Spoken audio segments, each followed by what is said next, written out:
This week on the Digital Coffee, Facebook tells us what sort of content gets seen most in the feed. Twitter Blue, that's their paid for service, gets rolled out to more places with more features.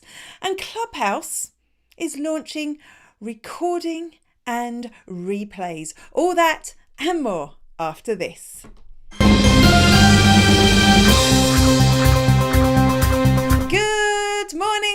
Good morning, and welcome to the Digital Coffee. This is your weekly dose of digital marketing and social media news for small business.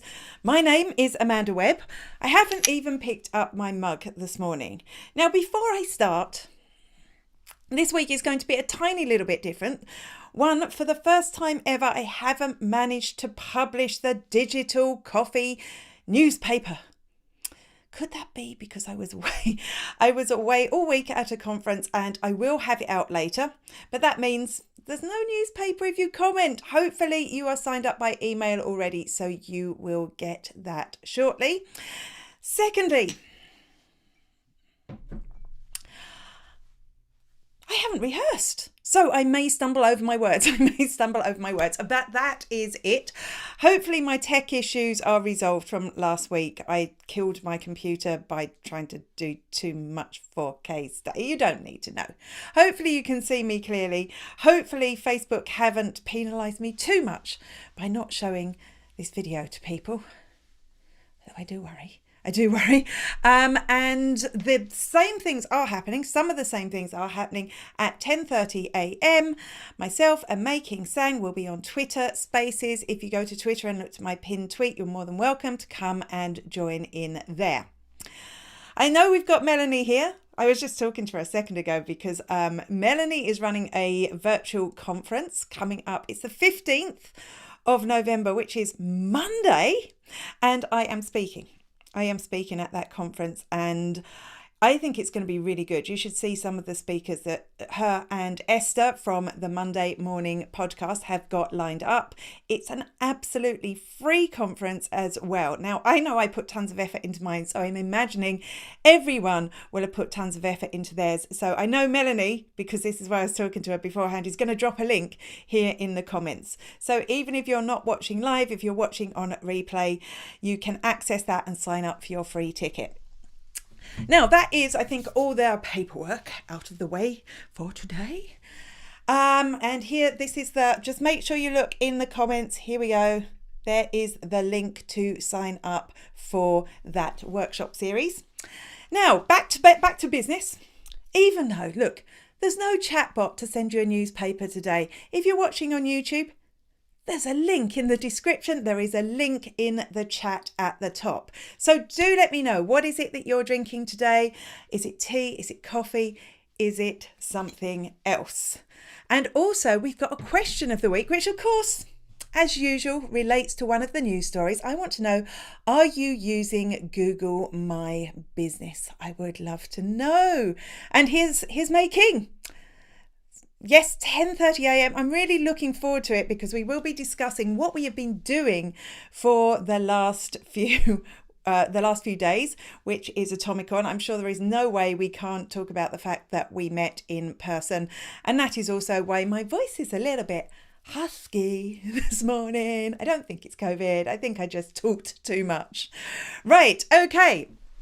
Melanie's drinking coffee granules, like by the spoon, or did you actually put water in there as well? Do let me know. Also, one more thing before I get on to the first news story, I recorded a whole host of new little, I'm told they're called bumpers for this show. So if you tune in next week, you will see a brand new version of this, for example. This is May King from The FOMO Creator, and you're watching The Digital Coffee with Amanda Webb. Have you ever wondered, is Facebook now a waste of time? Have you ever wondered that? Have you ever wondered what type of content does best on Facebook? Well, Facebook just launched a report that actually tells us what content has been seen by users. So this doesn't tell us what the algorithm does, but it kind of does at the same time, because this is the content they're putting in front of people. So the first question we want to know is, is it worth having a Facebook page? Should we have a group instead? Should we have both? When we post in those groups, are they actually reaching anyone at all? Because it actually feels like they're not, right? We need to know the answer to that question. Well, I need to find the right button. Here's the right button. I need to not hide behind the right button. Here we go. This from Facebook shows that light blue color. That's the number of posts people are seeing from their friends and family, the individuals they're connected to on Facebook. And we can see there as well that 17.8% of the content people are seeing in their feeds is coming from groups. So I think that is the purple area there. And 14.9% is coming from pages. Now that might seem small, but to me, I was actually, that's more than I thought. So yes, it is still worth posting on your Facebook page. People are still seeing content from your Facebook page. But what sort of content are they seeing? That's the next question. What sort of content can you put on Facebook that's going to reach more people? And I know a lot of people are scared of posting links on Facebook because they feel they're going to get less reach. And I'm an advocate that you should post a link as a link. You shouldn't post it with an image, because Facebook will show link posts to people who click links.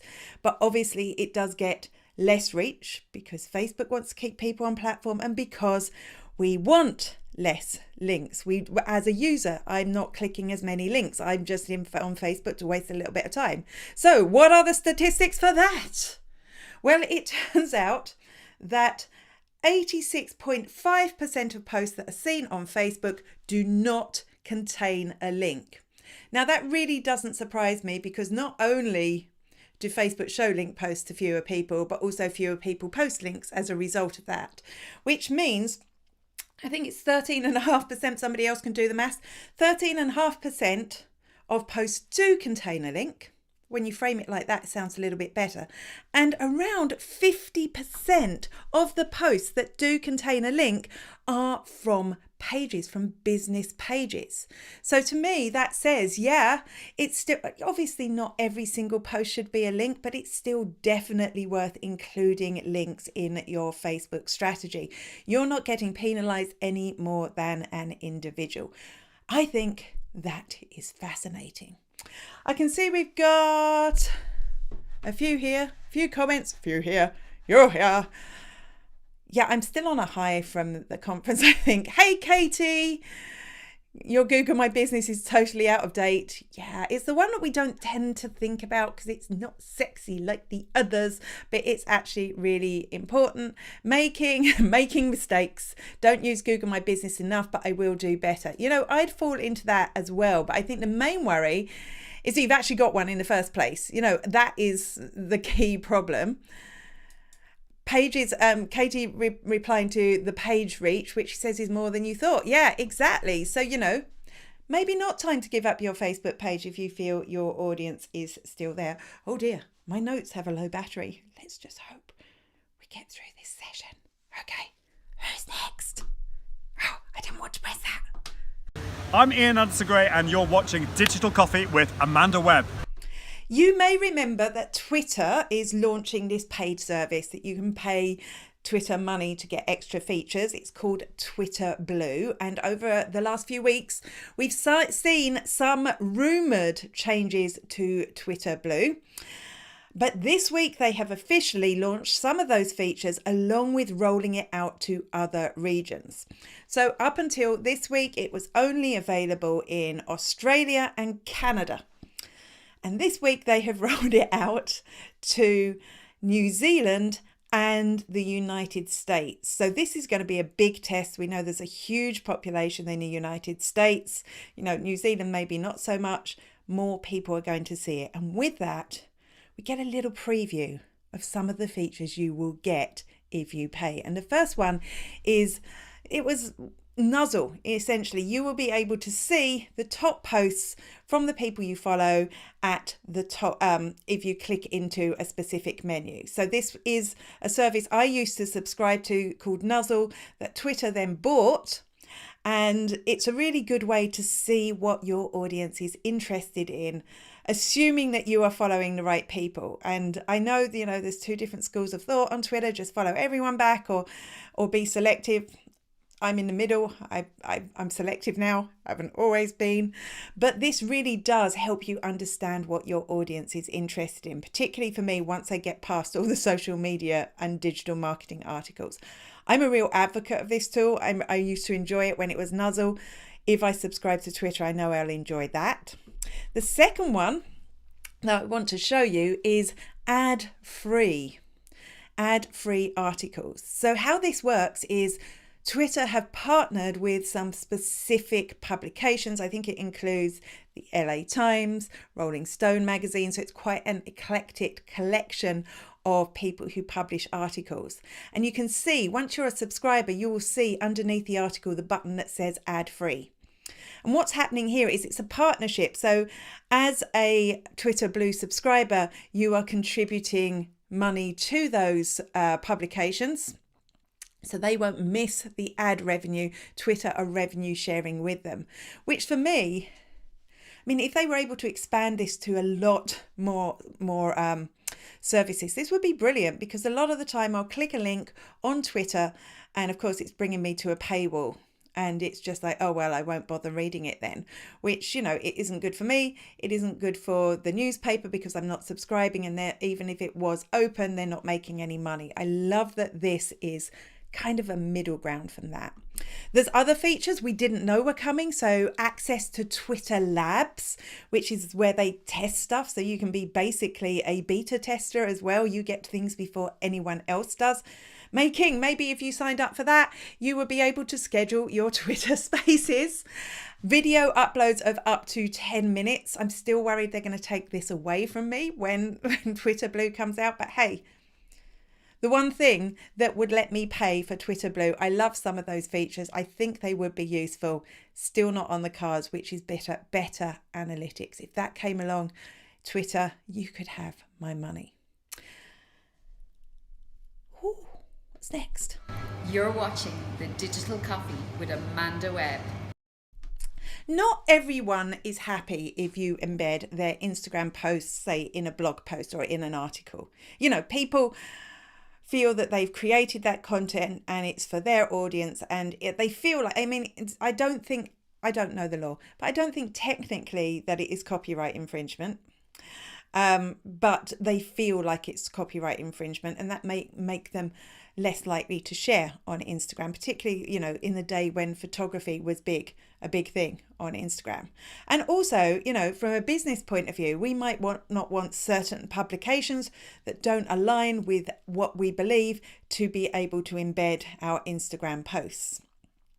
Looks like Twitter are working on a option to choose whether you can embed your Instagram posts onto a blog post. So if I was a or onto a website.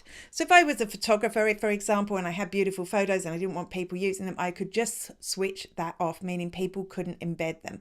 Much like you have this option on YouTube, so people can or can't embed your videos.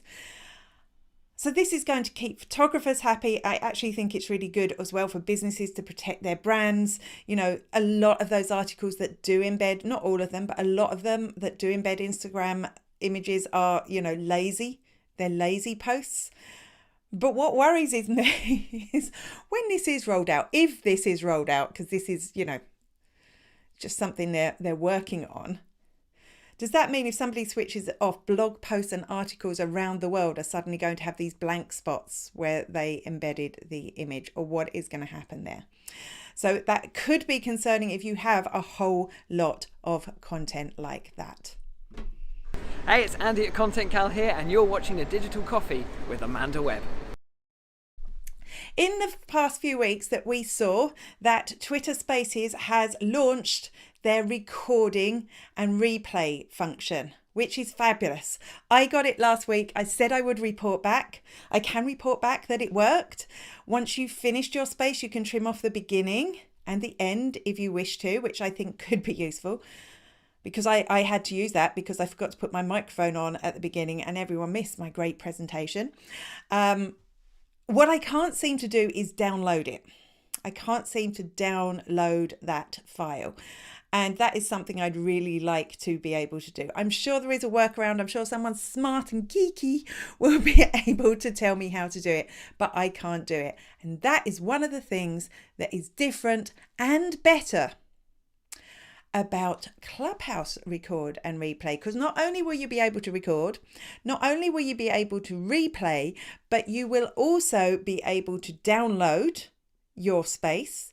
And they've got this really cool function where you can skip to the speaker that you want to hear. You'll get their little chat heads. You'll be able to click onto the one that you want to hear what they said during the session, which, let's face it, it's going to be me.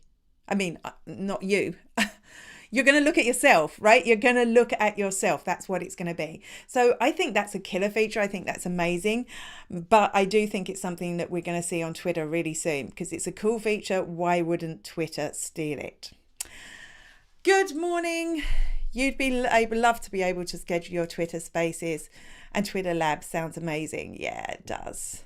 Deirdre says, good morning. You got distracted by a cat video? Well, I'll let you off. Good morning, James. Skip to a speaker. That's interesting. Yeah, I think it could be really cool. I'd love to see you guys, by the way, at 10:30 on my Twitter space with May King, because we can talk about that in person, can't we? That would be great. 5% battery, it says I've got left. Will I get to the end of the show? It is all very nerve-wracking. Hi, I'm Carmel Siri, and you're watching Digital Coffee with Amanda Webb. This week, Instagram shared a post with some tips on how you can build relationships on Instagram better. And, you know, there's nothing magic or new here, but it's always lovely to hear it coming from Instagram's own mouth, because that way we're pretty sure these tips should work. They know Instagram accounts. And I think these tips could be good for businesses, for creators, for anyone. But as businesses, we often skip the relationship building piece, right? Don't we? Don't we do that? So here are their 3 tips. Number 1, share your journey as a business, because our businesses are always changing and growing. So they suggest that you share that, whether it's in posts, whether it's in stories, whether it's in reels. It's a story that people can follow and will want to engage with in the future, as they'll feel like they're part of it and you're growing together.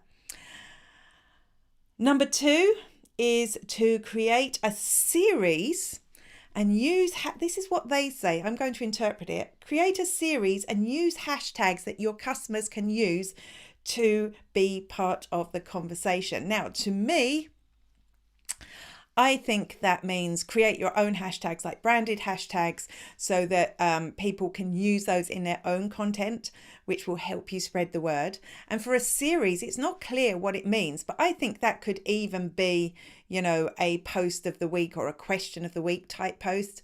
Of course, it could go deeper. It could be an Instagram reel series, you know, this is part 1, that sort of series. Or it could be something in stories that you do, or it could be your longer form video where actually you can put things into playlists and actually make them more like a series. But that way, by having those branded hashtags, it is a really good way to spread the word, even if, you know, don't be put off if it's just you using them at the beginning. And the third one is to create GIFs, GIFs, or filters, so ones that are specific to you and your business that your audience can use. And I've actually seen this used quite successfully by a lot of small businesses. You know, it's not, you will probably need help creating those animated GIFs that you can put on, but once you've got it done, it means that people in your audience are able to use them and they'll feel more like they are part of the club. It's a great way not just to engage people, but actually to help them feel like they are part of what you're doing. So those are the 3 tips, All of them make sense. None of them particularly groundbreaking, but I do think it's nice to hear it direct from Instagram. Simon wants to know, are we taking bets on my battery surviving? Well, the good news is if my battery crashes, it's just the one in my notes iPad. So I'll still be here. I just won't know what to talk about anymore. I'm sure I'll find something. There's got to be something, right? Hi, I'm Kyra Fingleton from Glamping Under the Stars, and you're watching The Digital Coffee with Amanda Webb. Now, we know Instagram Reels are fabulous content. At the moment, it is the way to get discovered on Instagram, but they're very fleeting.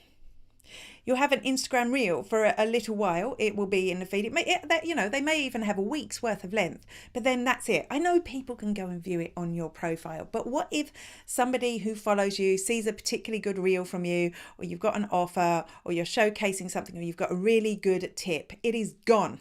Gone, gone, gone, gone.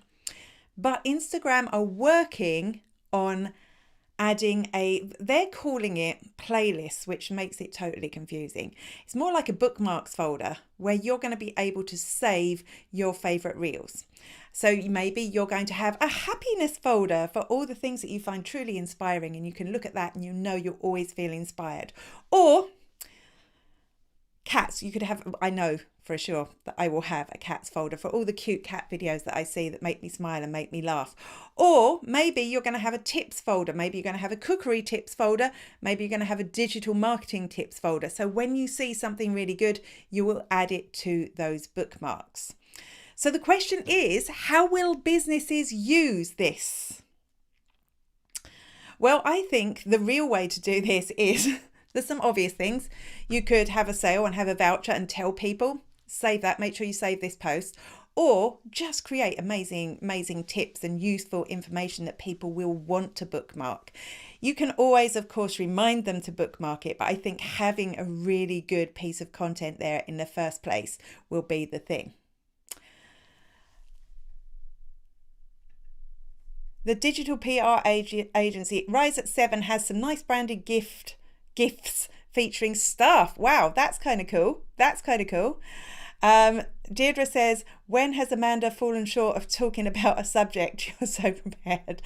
Well, I can't remember what the last story is going to be, but I do have notes on my computer. It would just look a little bit messy. My iPad is now saying 3%, and I think we have one more story to go. We do. I'm going to make it to the end of the show. Let's celebrate everyone. Right. Who's next? Hi, I'm Charlie Lawrence and you're watching The Digital Coffee with Amanda Webb.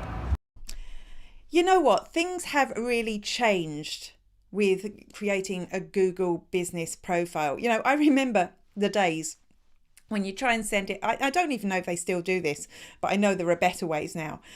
They'd send you a postcard. So you'd have to register for, I think it was called Google Local at the time. They've changed their name like 10 times. And in order to register for that, to get on Google Maps, they would send you out a postcard to verify it. And the postcards, a lot of the time never arrived. It was so annoying. But they've made it easier over time. They've made it a lot easier. I think it's pretty much an automated phone call or a text message now. It's become easier. And now it's about to come even easier again. Because now you're going to be able to claim your business from Google search. So if you search for your business and it comes up, you should be able to claim it there. Or you'll be able to claim it in Google Maps, making the whole process a lot easier. I've seen a lot of businesses that have transferred businesses as well that find this really hard, and there might be 2 or 3 Google business profiles set up. One of them's automated and it becomes really confusing. So this is good news. You should, of course, you don't have to be a local business anymore. You don't have to have an address anymore to have a Google My Business profile. So you should, of course, claim your business because it is an important part of search and discoverability now. We've all seen them appear when we do searches. So that's important. Of course, there is way more to Google My Business to that. You can post regularly. There's lots of SEO value. There's lots of things I don't know about particularly, but it's definitely something you should consider. I'm sure I had another point there, but why are Google? Why are Google making it easier is the question as well. And you know, even though Google is the word we use when we mean search the internet, even though Google is the biggest search company in the world, they are constantly innovating to make sure they retain that position. And like I said, Google My Business, they want to have every business in the world listed there so that they still have a comprehensive search engine against competitors, particularly things that are privacy-driven competitors. And on that somber note, I can see we've got a couple of comments. iPad lasted all the way to the end. Did you see that, Simon? Can you sing the last topic in a musical? Well, I could sing the last topic in a musical finale style, but I'm not sure you would enjoy that, to be honest. James says, the postcards. Yeah, you remember the postcards. You had to do a video tour of the location in a video call with Google. You know, it used to be so hard, but now it's a lot easier. And Ginny said, need to watch on catch up. Well, it's lovely to see you, Ginny, and thank you for emailing me during the week as well. That was great. I do also want to give a shout out to Melanie and Esther, who were at Atomicon during this week, so I got to spend even more time with them, which is ridiculous. We live in Ireland, we should be seeing each other, but there you go. Pointed out during the week that there has been a change to Facebook groups. Now, until I get some sort of official line on this, I'm not going to cover it on this show, but maybe we will cover it next week. So if you've got public Facebook groups, you may have noticed a change this week. I will be covering that soon. That is it. I got through it. Come and chat with us on Twitter Spaces at 10:30 a.m. It will be brilliant. Maybe you like my more scatty performance rather than my well-prepared performance today, but I will be firing on all cylinders next week. So come see us on Twitter at 10:30 a.m. You will see my pinned tweet, and if you can't make that, I will see you same bat time, same bat place next week. Until then, bye-bye.